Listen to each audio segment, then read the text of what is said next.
Good day, criminology students. So this will be the recorded discussion about the module 3 of the introduction to criminology. Ayan. So we are on the module 3 of introduction of criminology, wherein we will discuss about the school of thought in the criminology. Ayan. So we have these classical, neoclassical, and positivists. Ayan. But before we move on to the um, early theories of criminology, which is the demonological theory. Ayan. So when we say demonological theory, it is the early explanation of crimes and deviance, behavior rooted in a supernatural beliefs. Ayan. Yung mga sabi-sabi or mga paniniwala noong sinaunang panahon na kaya nakakagawa ng isang krimen ng isang tao dahil um, he or she possessed by a demon or nasaniban sila ng masasamang espiritu. Also, it suggests that the crime is the result of evil forces, demons, or possession by a evil spirits. Ayan. So this theory was prominent in ancient and medieval times.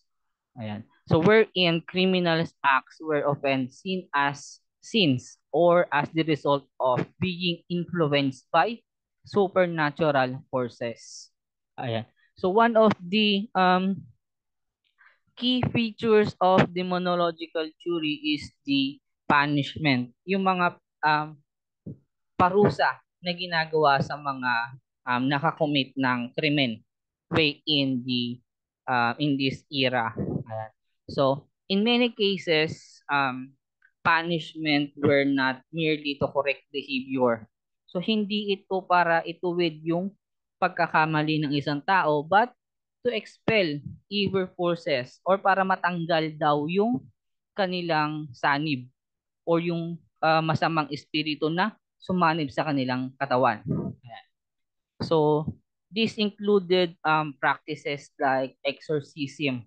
Ayan. So, kung nakanood na kayo ng exorcism, ayan. So, yun yung paraan nila para matanggal yung masamang espiritu sa katawan ng isang tao. And also, torture and even execution or pagpatay doon sa nakagawa ng krimen. Ayan. So one of the example of this is the Salem witch trials in the late 17th centuries, wherein individuals were accused of practicing witchcraft, a crime attribute to being in league with the devil. Or ito yung mga kulto na tinatawag natin dito sa Pilipinas na kung saan nakikipag-areglo or nakikipagkasundo sila sa demonyo. Ayan. So itong mga tao na to ay accused under demonic influence, leading to trials, tortures, and execution or sa kanilang pagpatay. Ayan. While the demonological theories has largely been replaced by modern criminological theories, it reflects early attempts to explain crime in a world dominated by religious and spiritual beliefs. So, hanggang ngayon naman meron pa rin naniniwala sa mga sanib, sa mga demons, devil. So, hindi pa rin ito nawawala in this um, panahon ngayon. Ayan. So, this is the demonological theory. Ayan.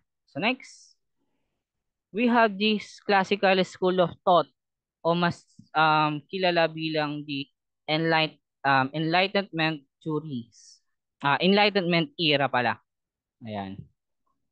So, sabi dito, the classical school of criminology grew out of a reaction against the barbaric system of law. So nabuo daw itong classical school of criminology because of barbaric system of law or against sila or taliwas sila doon sa ganitong sistema ng batas. So ano ba yung barbaric system of law? So barbaric system of law refers to early primitive legal systems characterized by harsh or brutal methods of punishment and the absence of formalized legal processes. Or ito yung mga hindi na dumadaan sa due process of law. Yan. So, one of the example of features of barbaric system is the um, harsh and violent punishment. Ayan. So, the punishment for the crimes were often severe or mas malala doon sa ginawang krimen. Ayan. So, it includes physical torture, mutilation, or worse, execution. Ayan. So, the idea was to impose terror and discourage further offenses. Ayan. Another is the vengeance-based justice or mas kilala bilang lex talionis. Ayan. So ito yung principle of an eye for an eye, tooth for a tooth. Ayan. So it is the common features of barbaric system of law, emphasizing the revenge-based justice. Ayan. This is often meant that the victims of their family could exact revenge directly on the offender or their family. For example, kung anong ginawa nung criminal sa kanyang victim, eh yun din yung gagawin ng pamilya ng biktima doon sa criminal. For example, ang ginawa nung criminal sa kanyang biktima is kinuha yung kanyang mata. So yung pamilya ng biktima na yon eh pwede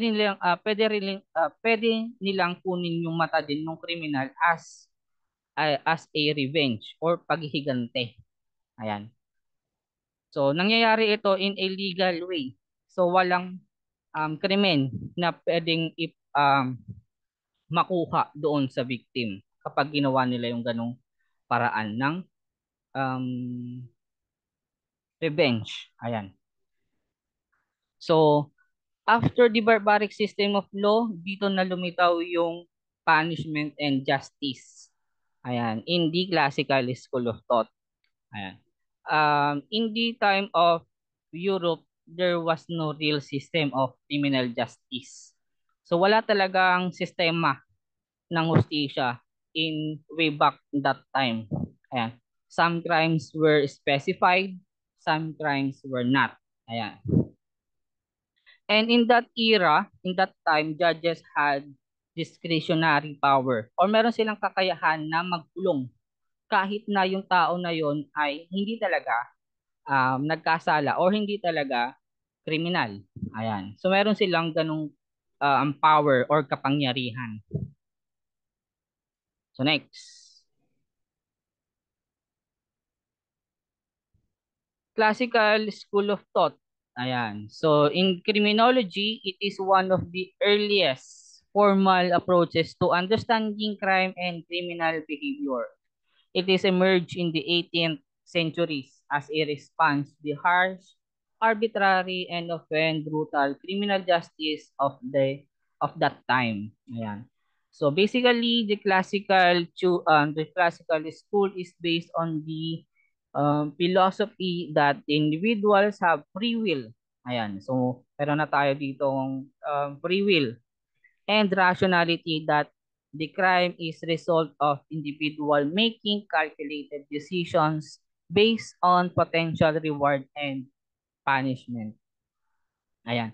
So speaking of the free will, pag sinabi kasi nating free will, people are rational beings who make decisions based on a cost-benefit analysis. They choose to commit crimes when they believe that the benefits outweigh the risk of consequences. Ibig sabihin, bago pa man gumawa ng isang aksyon yung isang tao, sinusuri niya na o alam niya na yung magiging benefits nito or ano yung magiging posibleng resulta ng kanyang ginawang krimen. Ayan. In the context of criminal, pinipili nung pinipili ng isang tao na gumawa ng krimen kapag nararamdaman nilang mas mataas yung pakinabang kaysa sa panganib or parusa na maaari nilang harapin. No? Parang ganon. Ayan. And then, we have um, this. Ayan. So, committing crime and society can control behavior by making the pain of punishment greater than the pleasure of criminal gains. Ayan. So next. So this theory, however, does not give any distinction between an adult and a minor or a mental handicap in as far as free will is concerned. So meron pa ring mga lapses or kakulangan itong classical school of thought, which is hindi nila isinama or hindi nila kinonsidered yung mga matatanda, yung mga bata, yung mga may sakit or may mga problema sa pag-iisip. Ayan. So next. So who are the founders of classical school of criminology? So we have Cesar Vicaria and Jeremy Bentham. So dito muna tayo kay Cesar Vicaria. Ayan. So Cesar Vicaria is the father of classical school of criminology. Lagi natin tatandaan kasi palagi itong lumalabas sa exam. Ayan. Who is the father of classical criminology? He is Cesar Vicaria. Or kung gusto niyo malaman yung kanyang buong pangalan, nandito na rin. So Cesar Bonisana Marquis de Beccaria. Ayan. So sino ba si Cesar Beccaria? Ayan. So si Cesar Beccaria is um criminologist na um, nag-publish ng isang libro. Ayan, entitled On Crimes and Punishment in 1764. Ayan. So in the Italian term of the On Crimes and Punishment, it is the De Deliti e Deli Peni. Ayan. It is a seminal work by a Italian philosopher and jurist, Cesar Vicaria. Ayan. It is considered one of the most influential texts in the development of modern criminal justice and criminology. Ayan.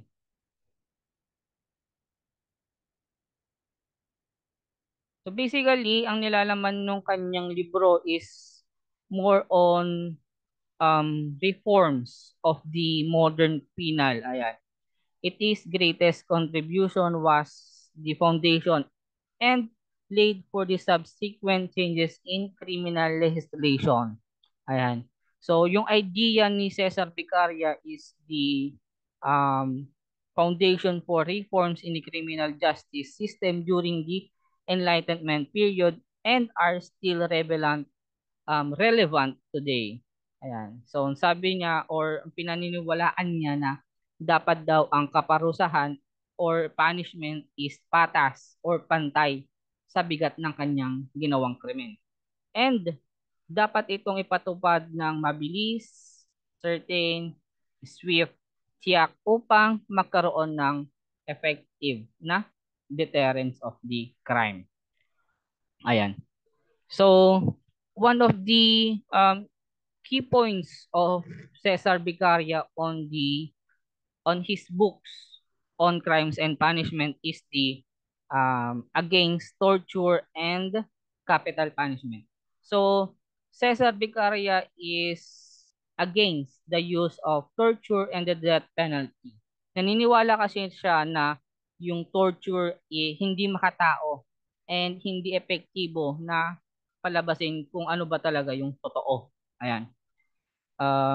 Also, he is against with the death penalty. Ayan. Sabi niya hindi daw effective yung death penalty para maiwasan yung isang krimen. And instead, ito ay isang cruel or hindi ito makatao. Yan. Hindi ito makatao na punishment. Ayan. So, next. His book was influential in the reforms of penal code in France, Russia, Prussia, and it influenced the first 10 amendments to the U.S. Constitution. Ayan. So, Cesaria believed that, ayan, Cesaria's ideas on the crime and punishment revolved around the concept that human beings are motivated by the desire to seek pleasure and avoid pain. Ayan. So this idea is rooted in the utilitarian philosophy, which is suggests that people act based on what they believe, what they will bring them the most benefit or pleasure and minimize their suffering or pain. Ayan. So, first, people want to achieve pleasure and avoid pain. Avoid pain. Ayan. So, Cesar Beccaria believed that individuals are naturally driven to maximize pleasure and minimize pain. This is the fundamental aspects of human behavior, wherein people commit crimes. It is because they perceive that the crime will bring them some form of pleasure, whether it is financial gain, revenge, or social status. Ayan. So next, crime provides some pleasure to the criminal. Ayan.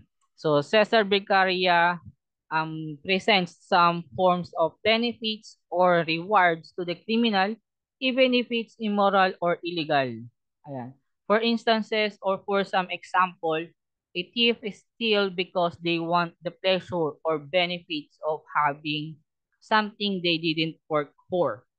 Ayan. Or a person might engage in a violence because it brings them a sense of power or revenge. Ayan. So next, the third one, to deter crime. Ayan. In deterring crime by administering pain or punishment. He believed that one must administer pain in an appropriate amount to counterbalance the pleasure obtained from the crime. So he said to prevent people from committing a crime, Cesaria Beccaria believed that society needs to counterbalance the pressure gained from the crime by ensuring that the punishment brings enough pain or punishment or discomfort to outweigh the benefits of the criminal act. So dapat daw na yung society is magpataw ng kaukulang punishment doon sa nagawang krimen. Ayan. And lastly, we have this, the famous line. Ayan, let the punishment fit the crime. Ayan, this famous phrase aligns with Becaria's ideas of proportionality in punishment. Ayan. He believed that the punishment should be neither too lenient nor too harsh, but instead proportional to the crime committed. Ayan. Kung ang parusa ay masyadong magaan, hindi ito magiging effective sa paghadlang o sa pagtigil ng isang krimen. Dahil ang magiging resulta nito or magiging posibleng benefits ng krimen ay maaaring mas mataas pa kaysa sa parusa. On the other hand, kung ang parusa naman ay masyadong mabigat or masyadong um, mataas, magiging hindi naman ito makatarungan or cruelty at hindi ito hindi ito magdudulot ng kabutihan. Ayan. So tulad ng unjust or cruel. Ayan. In short, Beccaria proposed that the legal system should impose punishment that are proportional to the crimes committed. Ayan. Ensuring that the punishment effectively discourage individuals from seeking the pleasure that the crime might provide. Ayan. So next, we have the second um, founder of the classical school of criminology, which is the Jeremy Bentham. So si Jeremy Bentham is the English philosopher and social reformer, best known for his role in the developing of utilitarianism.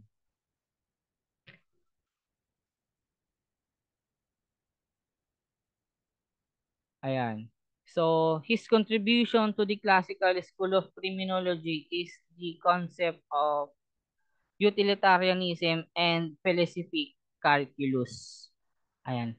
So, Bentham ideas had a significant influence on various fields such as law, ethics, and political theories. He also proposed the philosophic calculus, which is it is a method for calculating the utility of an action based on its potential to produce pleasure or pain. In addition, to his philosophical contribution, Bentham was also advocate for legal and social reforms, including the abolition of slavery, ayan, the promotion of animal rights, and the reform of prisons and legal system. He famously requested that his body be preserved and displayed after his death, which is still exhibited in the University College of London. Ayan. Going back to the utilitarianism, from the definition, utilitarianism is an ethical theory that suggests the best action is the one that maximizes overall happiness or utility. This is often summarized by the phrase, the greatest good for the greatest number. Ayan. This theory is closely associated with the philosophers Jeremy Bentham and John Stuart Mill. So we have two types of utilitarianism, which is the act utilitarianism, which is assesses each individual actions based on whether it maximizes utility, and the rule utilitarianism, which is focuses on the consequences of following rule that generally lead to the greatest good rather than evaluating individual actions.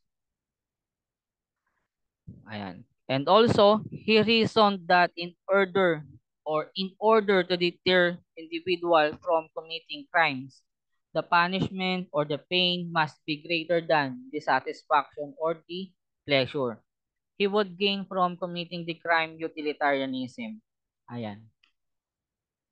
And the next one is the one of his contribute is the philosophic calculus. The philosophic calculus is also known as the pleasure and pain principle. It is concept introduced by Jeremy Bentham as a method for calculating the utility of an action based on its potential to produce pleasure or pain. This idea is the central to his utilitarian philosophy as it provides a systematic way to evaluate the moral worth of actions based on their consequences. Ayan. So next, after the classical school of criminology, so we have this neoclassical school of criminology. So neoclassical school of criminology emerged in the late 20th century as a response to some limitation of classical and positivist theories. Ayan. So neoclassical is basically the modification of classical criminology. Ayan. It incorporates elements from both classical and positivist school while emphasizing the importance of individual circumstances and social factors in understanding criminal behavior. So this theory modified the doctrine of free will. Ayan. So binago nito yung doktrina ng free will. Sa by stating that free will of men may be affected by other factors. So, yung kalayaan daw ng isang tao ay pwedeng mabago or pwedeng maapektuhan ng ibang mga factors or circumstances. Ayan. So, these circumstances are the characterized or masasabi nating mga circumstances. Ayan, which is pathology, incompetence, insanity, or any condition that will make it impossible for the individual to exercise free will entirely. Ayan. So balik tayo dito kay pathology. So ano ba si pathology? So si pathology is basically tumutukoy ito sa mental condition ng isang tao. Ayan. So itong mental condition ng isang tao ay maaring magdulot ng criminal behavior. Ayan. For example, individual may exhibit mental health issues na maaring hindi niya ganap maunawaan yung kanyang kinikilos or hindi niya alam yung kanyang ginagawa. Yan. And then next, we have incompetence. So when we say incompetence, ito yung mga kawalan ng kakayahan ng isang tao na makagawa ng wastong desisyon o pagkilos. Ayan. One of the main reason of it or of this is the lack of education or kakulangan sa edukasyon.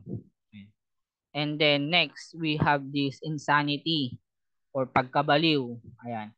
Ito naman yung status or condition ng isang tao na kung saan ang isang tao ay hindi na kayang umunawa or makakilala or ma-identify kung ano ba yung tama o mali or what is wrong or what is right in his actions.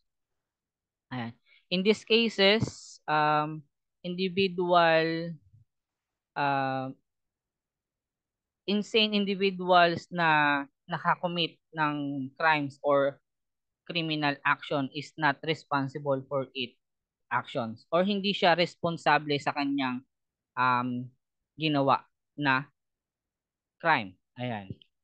And then lastly, we have these exempting circumstances.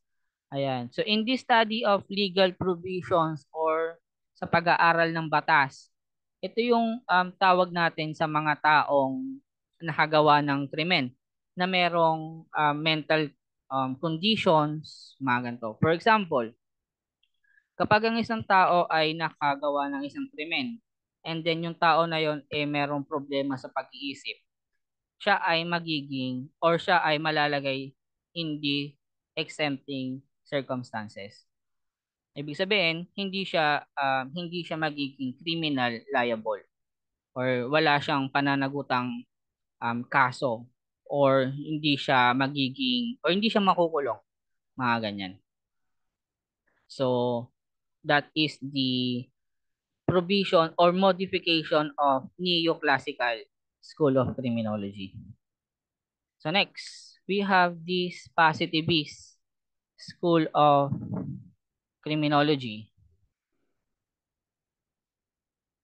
So the term positivism refer to a method of analysis based on the collection of observable scientific acts. Ayan. Positivists believe that the causes of behavior can be measured and observed. So basically, positivist school of criminology is more on scientific acts. It is the application of forensic sciences. Ayan. So dito napapasok yung siyensya. Siyensya. Ayan. So Auguste Comte. Ayan. So Auguste Comte is the French philosopher and sociologist and is believed to be the one who reinvented the term sociology. And also, he was recognized as the father of sociology and positivism. Ayan. So, he is the father of positivism. So, next. So, meron tayo ditong the Holy Tree of Criminology. So, ayan.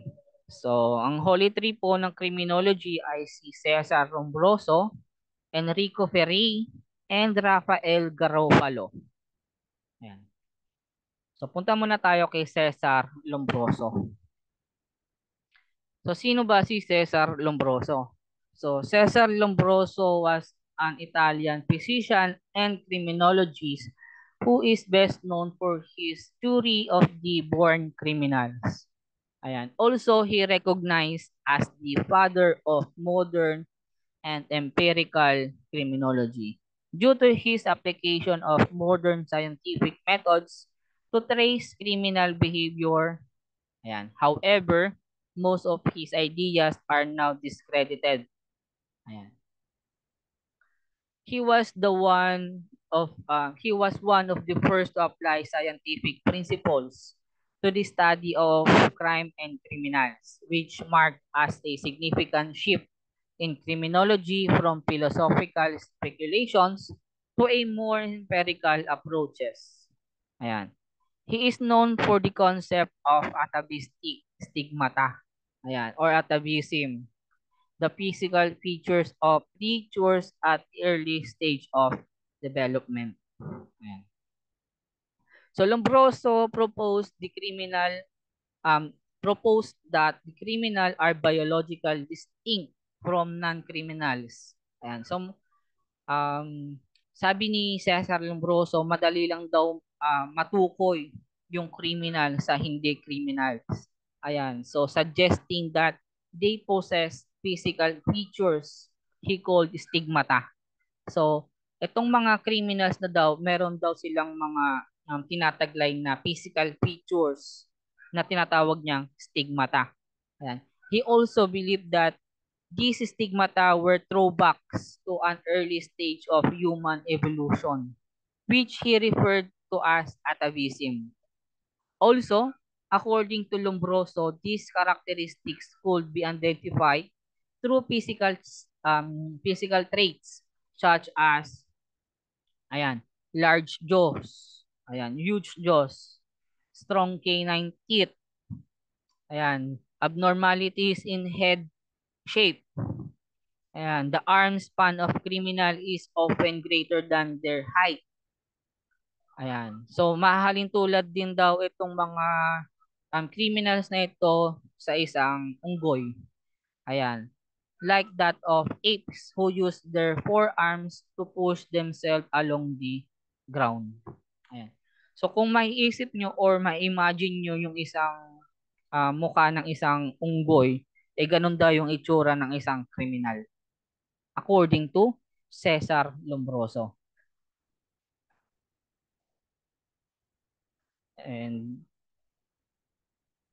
when it comes to biologically and physically inferior person, we're in heredity and criminality. Ayan.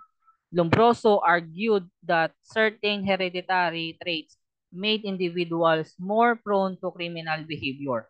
So, sabi pa ni Cesar Lombroso na yung criminal behavior daw ay namamana. No? For example, yung both parents mo is a criminal. So, malaki yung tendency or malaki yung chance na yung magiging anak nila or ikaw mismo ay magiging criminal. Ayan. Also, he posited that these traits could be passed down through generations, leading to the idea that some people were born criminals. Ayan. Or pinanganak ng kriminal. Ayan. This hereditary perspective contributed to the eugenics movement as it suggested that crimes could be controlled through selective breeding or sterilization of those with perceived criminal traits. Ayan. So, meron pong classes of criminals si Lombroso. Ito yung born criminals, insane criminals, and criminaloids. So, ayan. So, when we say born criminals, ito yung individuals na merong at least 5 atavistic stigmata. So, hindi born criminals, ito daw yung sinabi natin kanina na ang isang criminals ay merong malaki yung panga, malalaki yung ngipin, malalaki yung ulo, mahaba yung kamay, and mahalin tulad natin sa isang unggoy. Ganon. Or ape. Ayan. So next. So meron naman tayo dito ang insane criminals. So insane criminals, those who became criminals because of some brain defects which affected their ability to understand and differentiate what is right from what is wrong. Ayan. So insane criminal, technically, ito yung may mga problema sa pag-iisip or may mga problema sa utak. Ayan. And then next, criminaloids. When we say criminaloids, those with makeup of ambiguous group that includes habitual criminals, criminal by passion, and other diverse type. Ayan. So these are the classes of criminals according to Lombroso. And then next, the second one of the Holy Trinity is the Enrico Ferri. So Enrico Ferri naman, he focuses his study on the influences of psychological factors and sociological factors such as economics on crimes. Ayan. So pinag-aralan niya yung mga ano ba yung pinaka-root or ano ba yung pinaka-ugat ng paggawa ng isang krimen.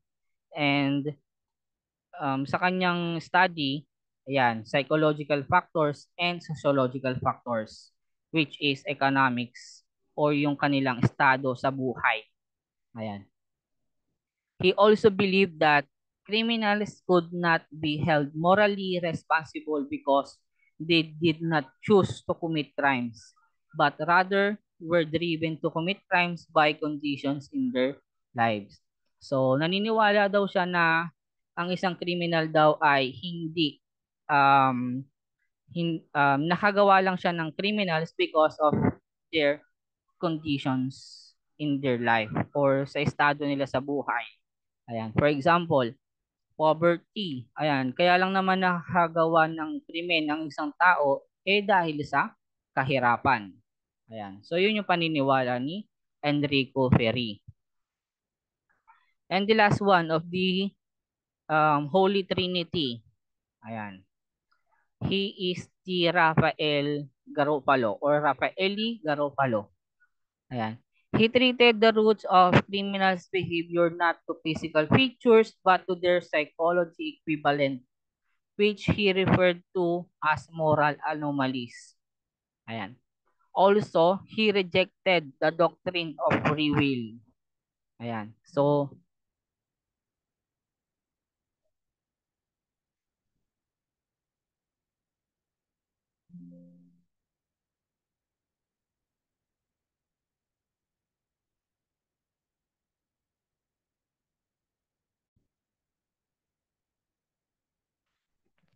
ayan. So, going back to the Rafael Garofalo, he rejected the doctrine of free will. So, taliwas siya or nireject niya yung classical theory, which is the doctrine of free will. He classified criminals as murderers, violent criminals, deficient criminals, and lascivious criminals.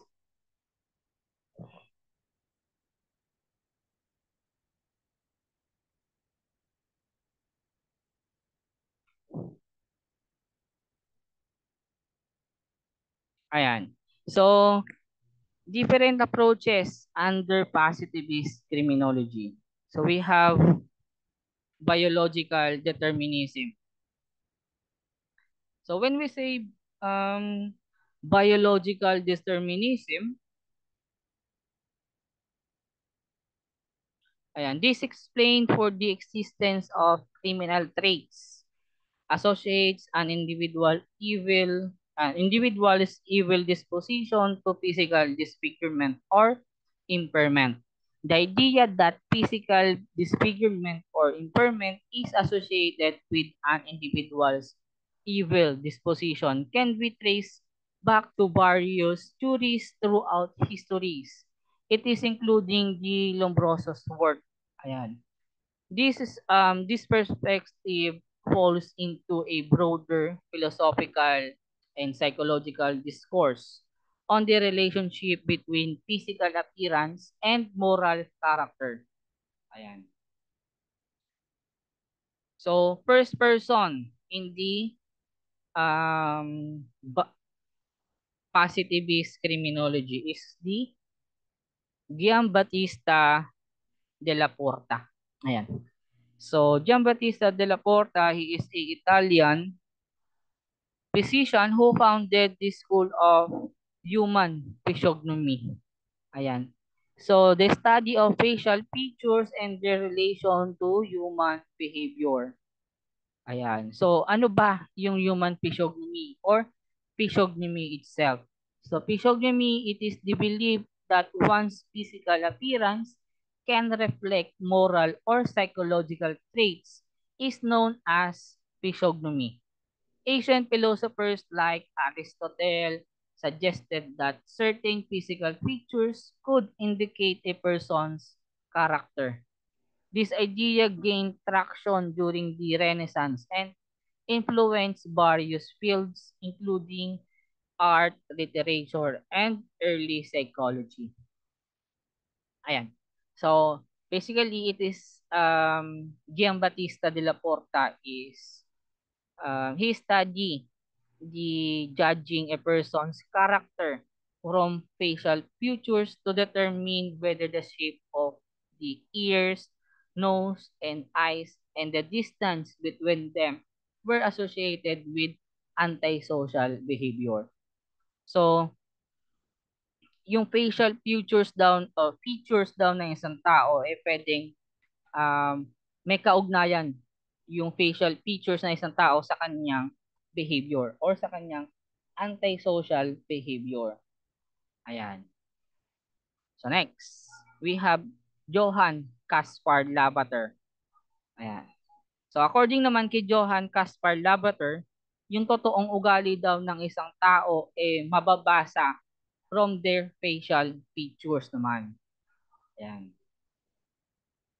And Franz Joseph Gall. Ayan. So mas malala ito kay Franz Joseph Gall.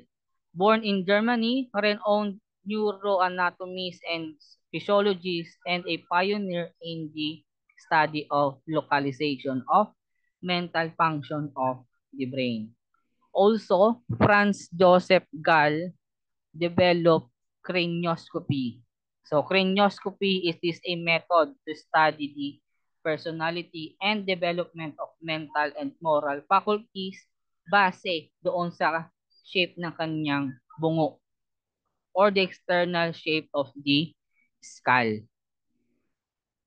Ayan, cranioscopy was later renamed as phrenology. Ayan, so nauna po si cranioscopy bago si phrenology. So phrenology naman, it is the study that deals with the relationship between the skull and human behavior. Ayan. And si Charles Goring naman. So Charles Goring, he also studied the phrenology or craniology, which deals with the study of external formation of the skull, indicating the conformation of the brain and developing of its various parts, which is directly related to the behavior of the criminal. Also, ayan, mas malala ito. So, Charles Goring believed that criminal characteristics were inherited or namamana. And nire-recommenda daw niya na yung mga people na merong ganitong characteristics is not be allowed to reproduce or hindi na dapat madagdagan pa or hindi na dapat ma-reproduce pa kailanman. Ayan. Also, according to him, people with epilepsy, insanity, and feeble-mindedness were among who should not be allowed to have a children. So yung mga tao daw na merong epilepsy, insanity, feeble-mindedness, dapat daw hindi sila magkaroon ng anak. Ayan. So next, Johann Caspar Spurzheim. Ayan. So German phrenologist who was assistant of Gall. So he is si Johann Caspar Spurzheim naman, he is responsible for popularizing. Siya naman yung nagpasikat and nagpakalat nung phrenology. Ayan, he is responsible for that. Ayan. And then next we have physiology or somatotype. Ayan. When we say physiology, it is the branch of biology that studies the functions and mechanism of living organisms, including human. And it examines how various systems of the body, such as muscular, circulatory, nervous, and endocrine system, work together to maintain life and respond to environmental change. Ayan. So technically, physiology or somatotype, it is the study of body build of a person in relation to his temperament and personalities. Also, this study searches the relationship of body build to behavior became popular during the first half of the 20th century.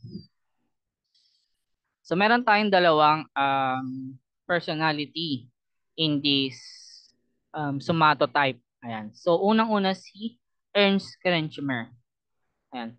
So Ernst Kretschmer correlated body build and constitution with characteristics of or temperament, reaction, and mentality. So yung three types of physics according to Ernst Kretschmer is the asthenic, athletic, and picnic. Ayan. When we say asthenic, yung characteristics niya is lean, slightly built, narrow shoulders. Ayan.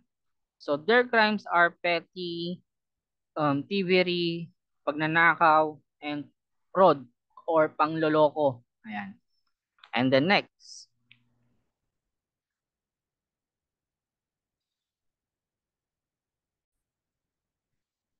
Ayan. So going back, athletic, it is referred to medium to tall, strong, muscular, coarse bone. Ayan. So they are usually connected with crimes of violence. Ayan. And then lastly, of his types of physics, picnic. Ayan. So picnic, medium height, rounded figures, massive neck, broad face. They tend to commit deception, fraud, and violence. Ayan. Second personality in the somatotype is William. Ayun, mag-next. So, William Sheldon. So, according to William Sheldon, meron din po siyang type of physics. Ayan. First, endomorphic. Ayan. Relatively large viscerotonic. Ayan. So, what are the characteristics of endomorphic? So, generally digestive viscera, round body, relaxed and comfortable short, tapering limbs, small person, which is loves luxury and bones, smooth velvet skin, and essentially extrovert. Ayan. So next, we have mesomorphic with relative with chromotonic. Ayan. So the characteristics of mesomorphic is active predominance of muscles, bones dynamic, walks, talks, and motor organs of the body, and gestures assertively with large wrists and hands, and behaves aggressively. And then lastly is the ectomorphic pala. So relative with pre-cerebrotonic. Ayan. The characteristics of ectomorphic are introvert dominance of the skin, And it's prone to allergies, skin appendage, which includes troubles, chronic with the nervous system. It has fatigue, insomnia, fragile and delicate bones. Ayan. So these are the types of P6 according to William Sheldon. So ulitin natin.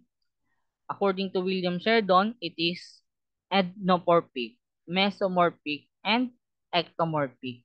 While according to Krenschmer, it is asthenic, athletic, and picnic.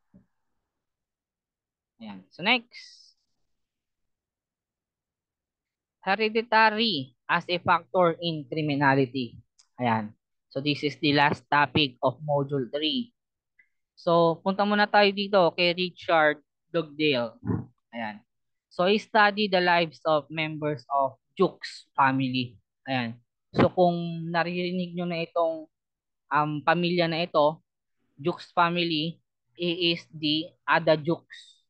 He is referred to a mother of all criminals. Siya po yung mother of all criminals. Ada Jukes. Ayan. So ano ba yung naging study ni Richard Dugdale kay Ada Jukes? Ayan. So he discovered that from among the descendants of Ada Jukes, there were 280 paupers, 60 thieves, 7 murderers, 40 other criminals, 40 persons with venereal disease, 50 prostitutes. Ayan. So he claimed that since family produce generation of criminals, they must have been transmitting degenerate traits down to the line. Ayan, ibig sabihin, lumabas sa kanyang pag-aaral na um, namamana.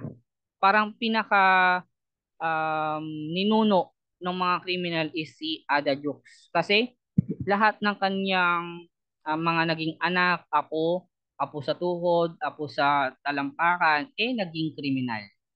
Ayan, ibig sabihin, parang namamana nila yung traits o pag-uugali ng kanilang or ni Ada Jukes. Ayan, kaya siya tinaguri ang mother of criminals. Ayan. So next, si Henry Goddard naman. So Henry Goddard, ayan, he's studied the lives of Kalikak family. Ayan, and found that the descendants from Martin Kalikak's relationship with a feeble-minded lady, there were 143 feeble-minded and only 46 are normal. 36 were illegitimate, 3 epileptics, 3 criminals, 8 kept brothers, and 82 died in infancy. Ayan. So, ang kwento kasi ni Martin Kalikak. So, si Martin Kalikak is a military soldier na na-assign sa malayo. Ayan. So, dahil si Martin Kalikak ay may pagkababaero, so nagkaroon siya ng relationship dito sa feeble-minded lady. Ayan. So, ayan. So, feeble-minded lady, meron siyang problema sa pag-iisip. Ayan. So, lumabas doon yung mga naging anak nila or ng mga naging descendants nila mostly not normal. Ayan. Lumabas dito na yung 143 doon is naging feeble-minded din or meron ding may problema din sa pag-iisip. Ayan. Meron ding lumabas na some of them are criminals. Ayan. Meron din namang mga namatay nung pinapanganak pa lang or in infancy. Ayan. While his marriage with a woman from a good family produced almost all normal descendants. Ayan. So sa kabilang banda, pinag-aralan din ni Henry Goddard na si Martin Kalikak nakapangasawa ulit ng isang normal na babae. Ayan. And lumabas na lahat ng kanilang descendants normal. Ayan. Only two were alcoholics. One was convicted of religious offense. Ayan. So overall, ang lumabas sa study ni Henry Goddard um yung pagiging criminals namamana talaga because of his study and in the relationship with the um partner's mental conditions or any problems with that person. So ayun. So that will be the end of my module 3 in introduction of criminology.